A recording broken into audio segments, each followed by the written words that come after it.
انا بقى خسيت 30 كيلو في شهر واحد كله بسبب المشروب ده.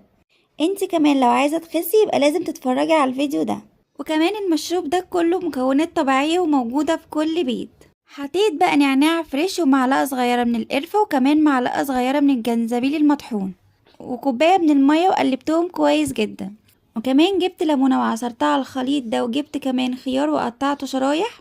وبعد كده بقى جبت الكبة بتاعتي وحطيت فيها الخليط وكمان ضفت عليهم الخيار.